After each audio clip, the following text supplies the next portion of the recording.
Post 1. I, 28F, grew up in a household where it was painfully obvious who the golden child was.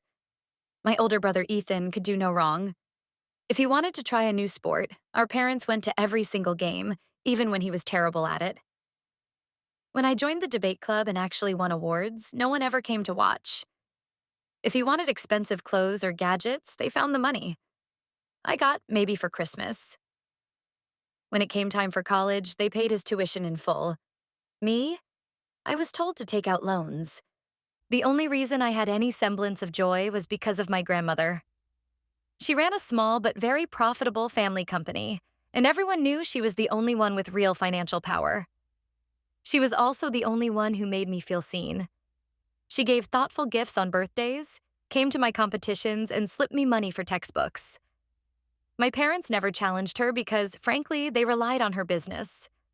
When she passed away, everything changed. Whatever small affection my family had for me evaporated. I wasn't told much about the will. Ethan and my parents assured me that everything was handled.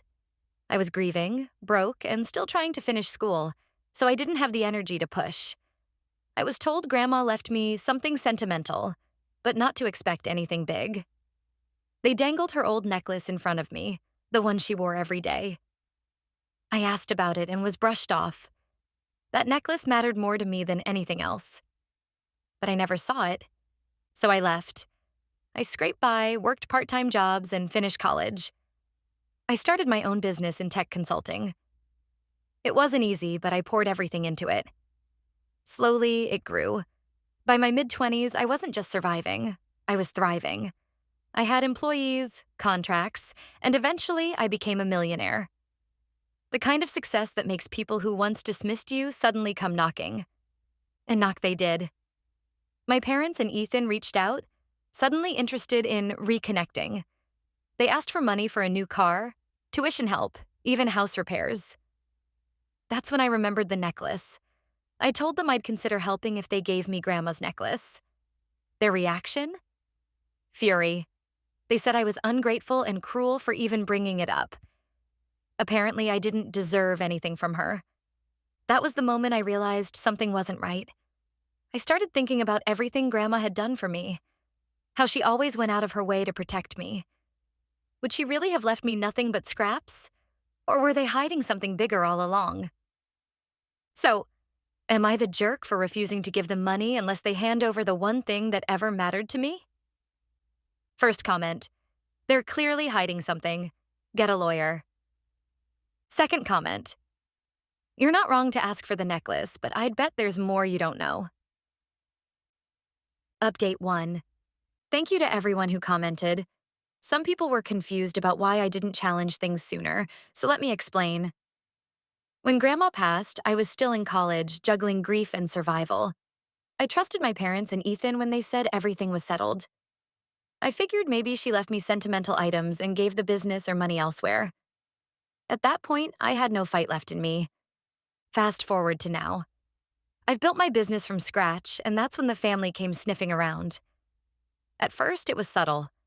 Ethan asking for help with tuition, my parents hinting about house repairs. Then it escalated into guilt trips about family sticking together. That's when I tested them with the necklace. Their refusal was immediate and angry, which told me everything I needed to know. They weren't just holding it back. They didn't even have it. Meanwhile, my relationship with them has completely soured again. They're calling me selfish and saying I owe them because they raised me. Ethan even went so far as to say, Grandma would have wanted us to share everything. That line nearly made me laugh out loud, considering they shared nothing with me when I was a kid. Here's the kicker. Since I told them no, they've started trying to sabotage my business. Fake negative reviews popped up online.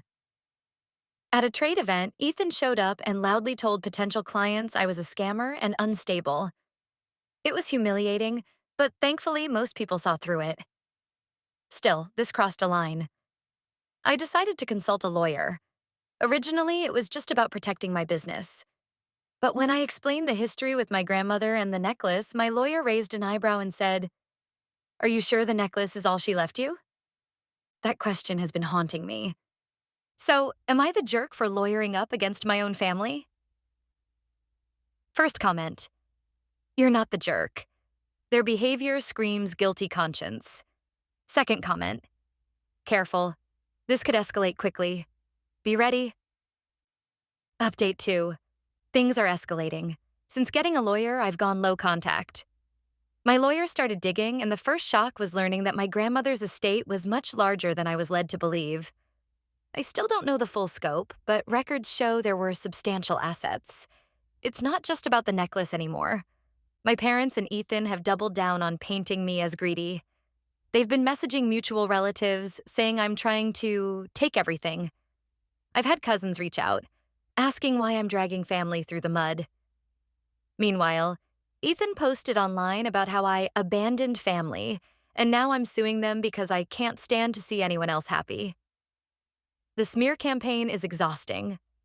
The part that broke me was when I learned what happened to the necklace. They sold it years ago. My grandmother's necklace, the one she wore every day, pawned off for quick cash. That gutted me. It wasn't just jewelry. It was a piece of her, and they treated it like pocket change. I told my lawyer everything. At this point, it's not just about the sentimental value. It's about uncovering the truth of what was stolen from me.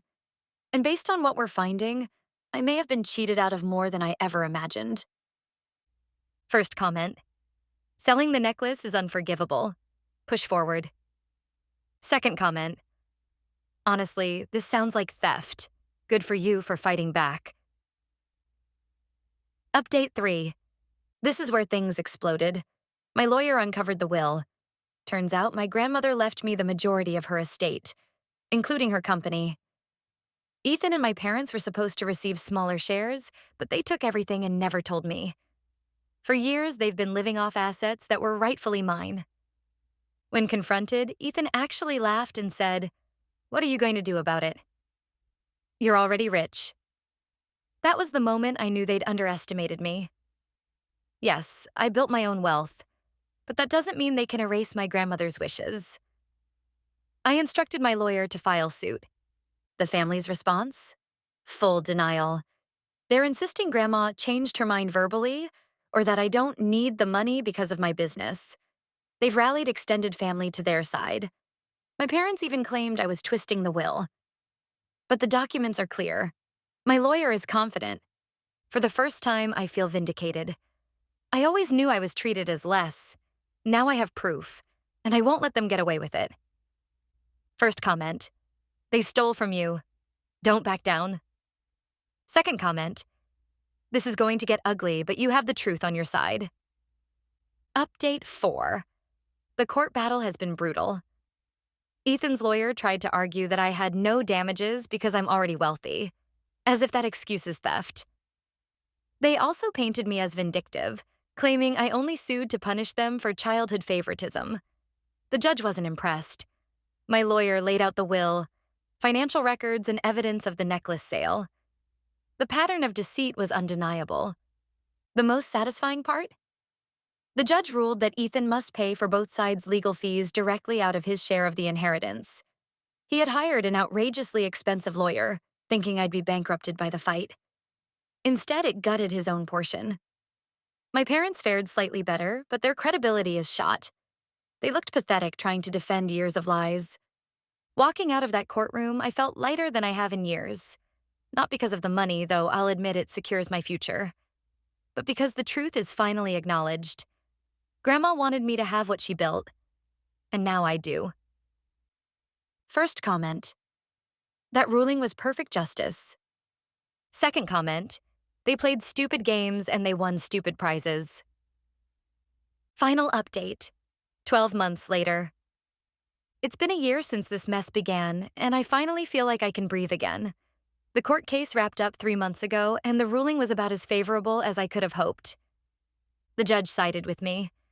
Not only did the court affirm that Grandma's original intentions were clear and enforceable, but they also ordered that legal fees for both sides come directly out of Ethan's portion. That was poetic justice. He'd hired this ridiculously overpriced lawyer, thinking it would scare me off, but all it did was devour nearly everything he was supposed to inherit. By the time the dust settled, My brother was left with scraps. As for the necklace, that part still stings. During discovery, we found out they had sold it years ago for quick cash. No hesitation, no second thoughts about what it meant to me or to Grandma. Just gone. When I first heard, I cried. It wasn't even about the money. That necklace was the one thing that tied me back to the only person who ever showed me unconditional love in that house. But here's the thing. The judge's ruling gave me the company. Grandma's company. It's mine now. Officially and completely. That felt like her final word on all of this, even if she wasn't here to say it herself. I may never hold that necklace again, but I get to carry forward what she built, and that matters more. Ethan and my parents are furious, of course. They've all but cut me off. Not that I was expecting holiday invites. They still mutter that I stole everything from them, conveniently ignoring that they were the ones who stole it from me in the first place. They've doubled down on playing the victims. Fine. Let them. Meanwhile, my own life has flourished. My business continues to grow, stronger than ever, now backed by the resources I inherited. I've expanded into 2 new locations and hired more staff. For the first time, I'm not constantly looking over my shoulder, worried they'll try to sabotage me.